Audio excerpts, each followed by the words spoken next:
Hi, I'm Todd.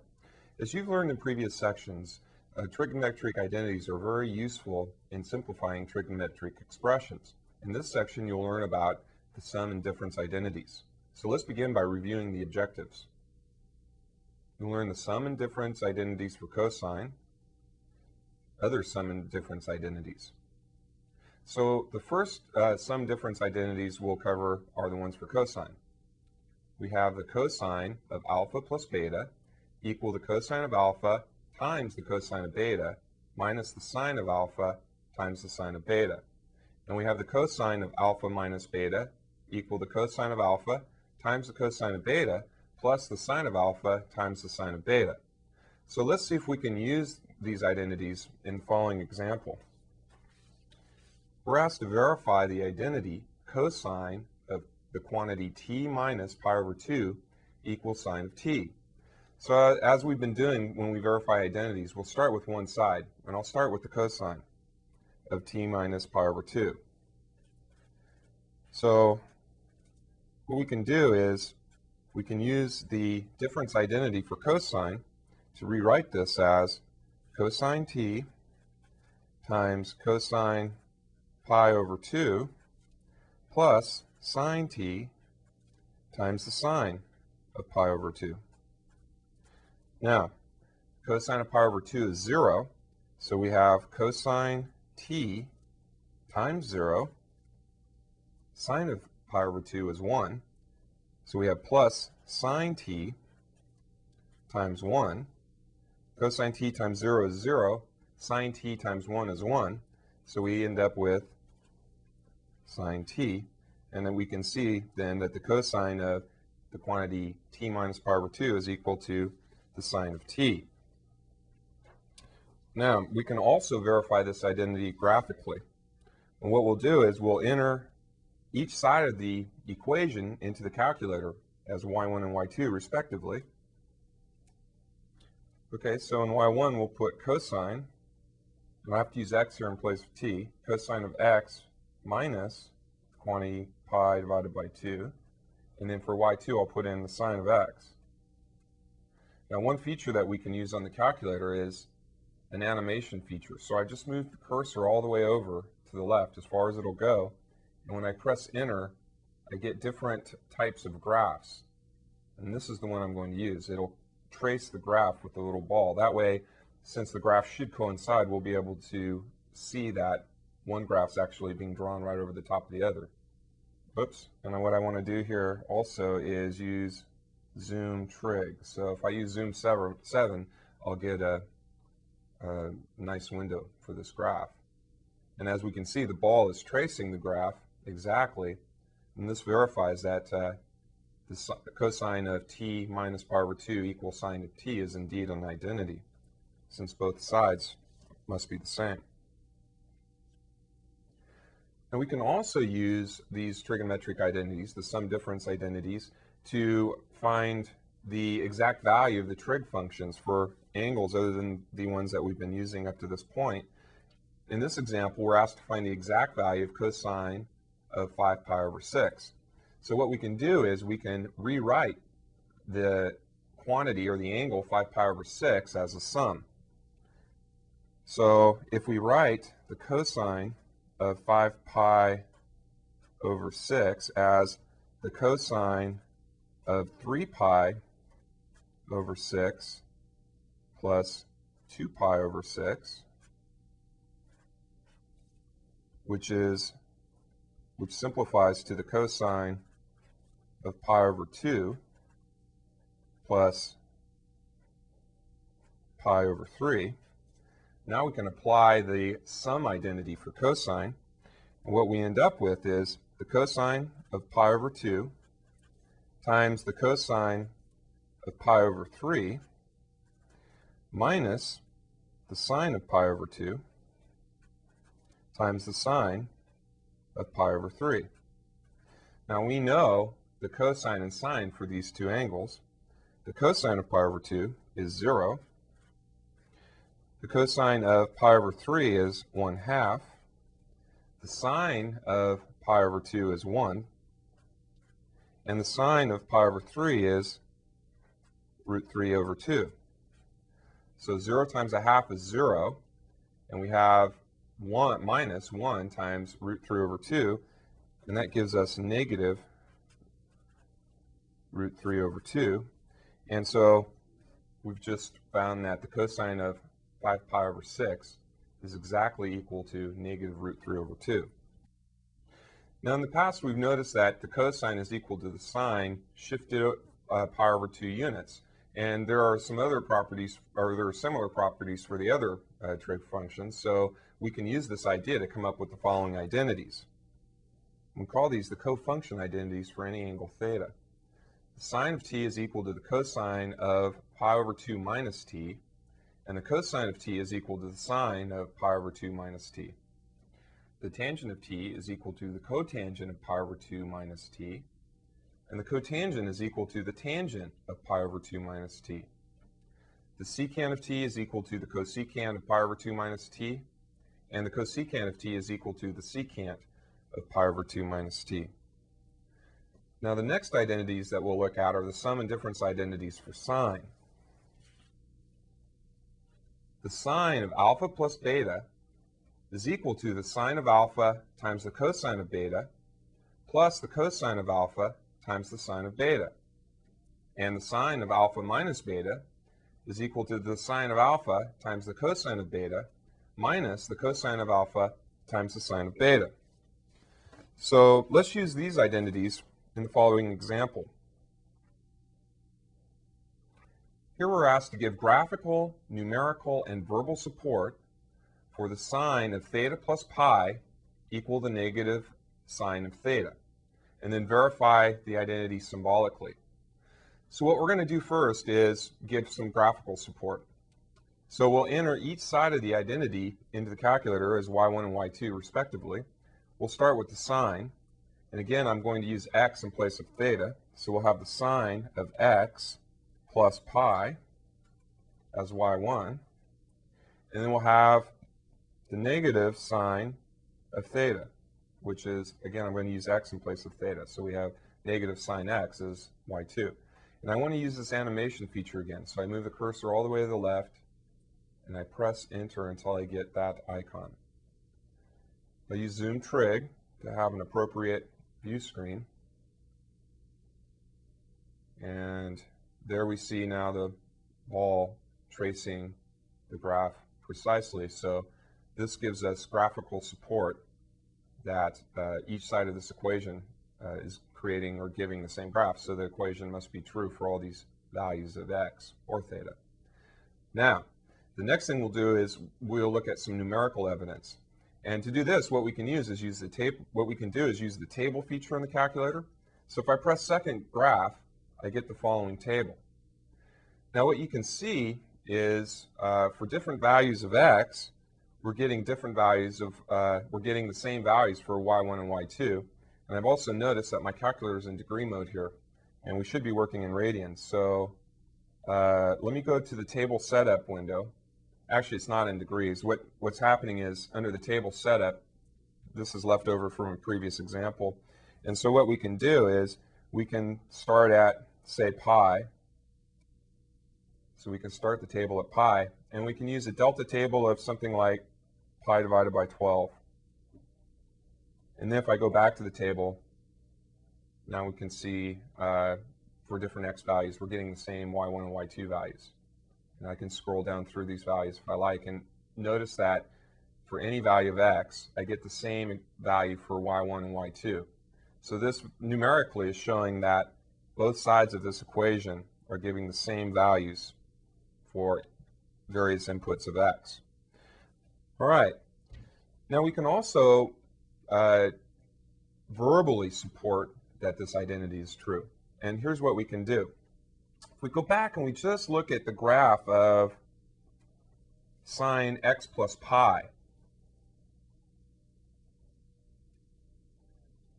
and we realize that this is the graph of sine shifted pi units to the left. Now, what I'm going to do also is over the top of this graph, I'm going to put sine x. Not negative sine x, but sine x. So this is what the sine of x looks like. Now, if you can see, the sine of x plus pi is the sine of x that's been reflected across the x-axis. And remember that in order to reflect a graph across the axis, we take the opposite of the function. And so we can see that the sine of pi plus x should equal the opposite of the sine of x. And of course, we're in theta here, so we could also say sine of theta plus pi must equal negative sine theta. Now, finally, we can verify this identity symbolically as follows, using the sum identity for sine. So if we start with the left-hand side of the identity, which was sine of pi plus theta, now the sum identity tells us that the sine of pi plus theta is equal to the sine of theta times the cosine of pi plus the cosine of theta times the sine of pi. Now, cosine of pi is negative 1, so we have sine theta times negative 1. The sine of pi is 0, so we have plus cosine theta times 0. Cosine of theta times 0 is 0. Sine times negative 1 is negative sine theta. So we end up with negative sine theta. And we've just verified this identity analytically using the sum identity for sine. Now we can use the sum difference identities to verify many different identities. And here's another example. We're asked to verify the identity cosine alpha minus beta divided by cosine alpha sine beta equals the tangent alpha plus the cotangent beta. So we'll start with the left-hand side, the cosine of alpha minus beta divided by cosine alpha sine beta, and we'll use the difference identity for cosine. So what we end up with is cosine alpha cosine beta plus sine alpha sine beta divided by the denominator, which is cosine alpha sine beta. Now what I can do is I can rewrite this as two separate fractions. Cosine alpha cosine beta divided by cosine alpha sine beta plus sine alpha sine beta divided by cosine alpha sine beta. And here the cosine alphas cancel, and we're left with cosine beta over sine beta. And here the sine betas cancel, and we're left with sine alpha over cosine alpha. Cosine beta over sine beta is cotangent beta. Sine alpha over cosine alpha is tangent alpha. And of course I can rewrite that as tangent alpha plus cotangent beta, verifying that indeed this is an identity. Now, we can also establish some sum difference identities for tangent. And here they are. We have the tangent of alpha plus beta equals the tangent alpha plus the tangent of beta divided by 1 minus tangent alpha tangent beta. And we have the tangent of alpha minus beta equal the tangent of alpha minus the tangent of beta divided by 1 plus tangent alpha tangent beta. So let's try another example where we use the sum difference identities for tangent. In this example, we're asked to use the figure to find tangent gamma if tangent alpha equals 4/3 and tangent beta equals 3/4. Now let's see how we might do this. We need to relate these angles together somehow. And the way we can do that is notice that the angle alpha and the sum of the angles beta and gamma are both supplementary to the angle ABC. And let's see if we can understand why. We know that this angle, this straight angle, BAD, for example, is 180. So that's so the angle alpha is supplementary to that angle. And then we know the angle, that since the sum of all of these angles must be 180, then again the angle the sum of the angles beta and gamma must be supplementary to the angle BAC.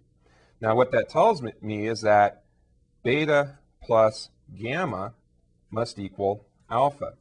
And I can use this identity to rewrite the tangent. If I solve this for gamma, we get gamma equals alpha minus beta. And so now I can rewrite the tangent of gamma as the tangent of alpha minus beta. And so what we end up with is tangent gamma equal the tangent of alpha minus beta. Now we can use a difference identity for tangent to rewrite this as tangent alpha minus tangent beta divided by 1 plus tangent alpha tangent beta. And since we were given values for tangent alpha and tangent beta, we can substitute those values in. Tangent alpha we were given to be 4/3, so I'll substitute that in. And tangent beta is 3/4, so I'll substitute that in. So we end up with 4/3 minus 3/4 divided by 1 plus tangent alpha, which is 4/3 times tangent beta, which is 3/4. Now all that we have to do is simplify these expressions. In the numerator, I need to get a common denominator, which is 12. So 4 times 4 is 16, and 3 times 4 is 12.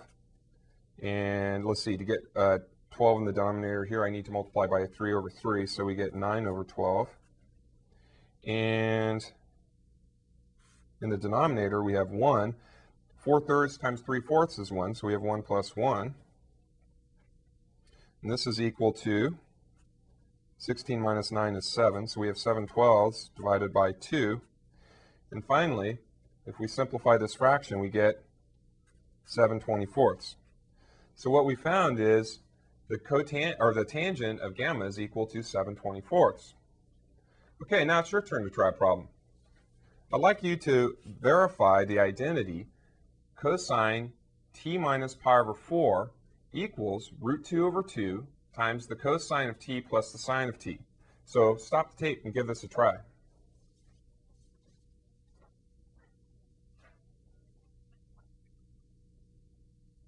Okay, now I'll do the problem.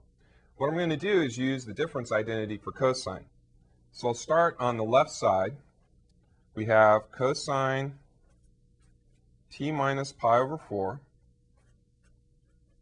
and that's equal to the cosine of t times the cosine of pi over 4 plus the sine of t times the sine of pi over 4.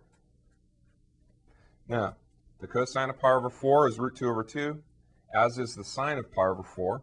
So what we end up with is √2/2 times the cosine of t plus √2/2 times the sine of t. If I factor out the √2/2, we end up with √2/2 times the cosine of t plus the sine of t, thereby verifying this identity. Now we can also use these identities to help us with word problems. In this next example, we'll let the pressure exerted by 2 sound waves in grams per square meter be given by p sub 1 of t equal 4 cosine of 220 pi t, and p sub 2 of t equals 3 sine of 220 pi times t, where t is in seconds. First thing that we want to do is graph the total pressure, which will be given by P equals P1 plus P2 in the view screen 0 to 0.02 using an X scale of 0.001 by -6 to 6 using a Y scale of 1. So what we need to do is enter the sum into the calculator as a y1. So we have 4 cosine 220 pi, and we'll use x on the calculator instead of t, plus 3 sine 220 pi times x. The next thing I need to do is set up the window, so I'll press window. And we were asked to use an x-min of 0, x max of 0.02, and an x scale of 0.001. And for the y's, we'll start at -6 and go to 6 with the y scale of 1. If I press graph, I get the following graph. So this is the graph of the sum of p sub 1 of t and p sub 2 of t. Now the next thing that we're asked to do is to use this graph to estimate values for a and k, such that p equals a times the sine of 220 pi t plus k. So let's go back and take a look at this graph. Now what we can do is use the calculate maximum feature to find a and k.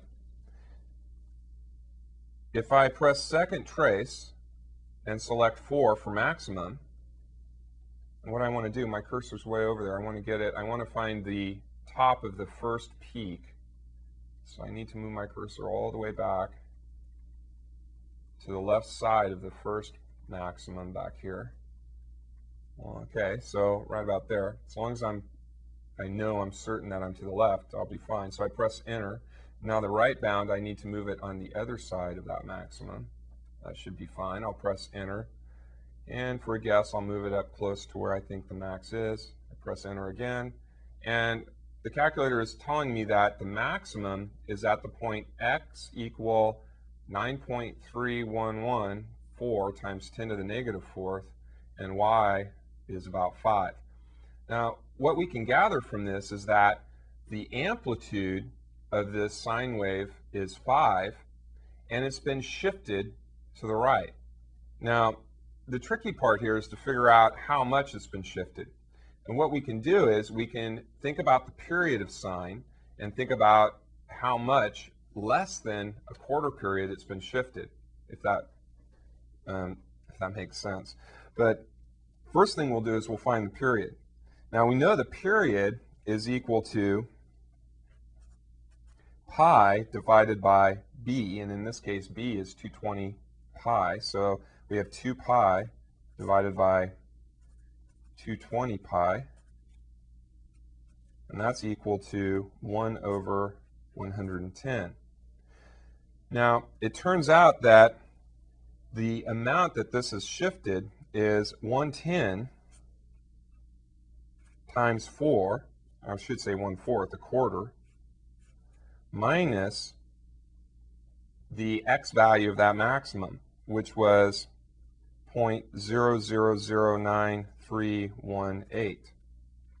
So we have found the amount that this sine function has been shifted from the natural sine function, and so we'll go back to the calculator, and in y2 I'll enter 5, because that seemed to be the amplitude, times the sine of 220 times pi times the quantity x plus the quantity 1 divided by 440 minus 0.000938.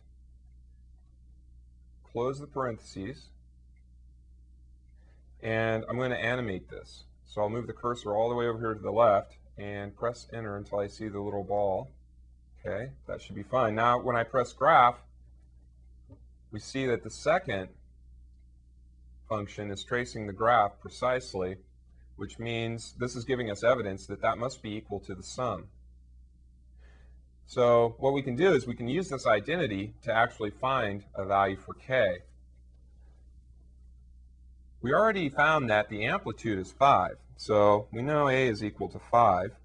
And what we just graphed was the sine with an argument of 220 pi times the quantity t plus pi divided by 440 minus 0.000938. 0.009, etc. So what that tells me is that 220 pi t plus k must equal 220 pi times t plus the quantity 1 divided by 440 minus 0.000931. And so what we can do is we can use this. We can distribute the 220 pi here. You end up with 220 pi t plus 220 pi times the quantity 1 divided by 440 minus 0.000931. And so what we see, if we subtract 220 pi t from both sides, we get k is equal to 220 pi times the quantity 1 divided by 440 minus 0.000931. And if we simplify this, we get approximately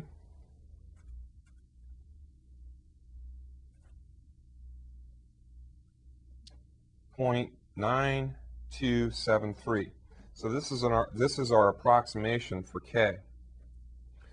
Now, the last part of this problem is to use a sum or difference identity for sine to verify that a times the sine of 220 pi t plus k is approximately equal to 3 times the sine of 220 pi t plus 4 times the cosine of 220 pi times t. And what we'll do is we'll start with the left-hand side. So we have a sine 220 pi t plus k. And we'll apply the sum identity for sine here.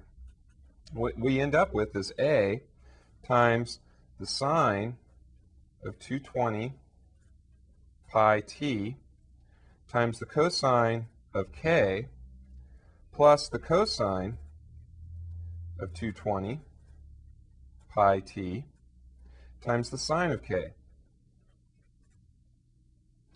Now, if we substitute in the values that we got for a and k, we end up with 5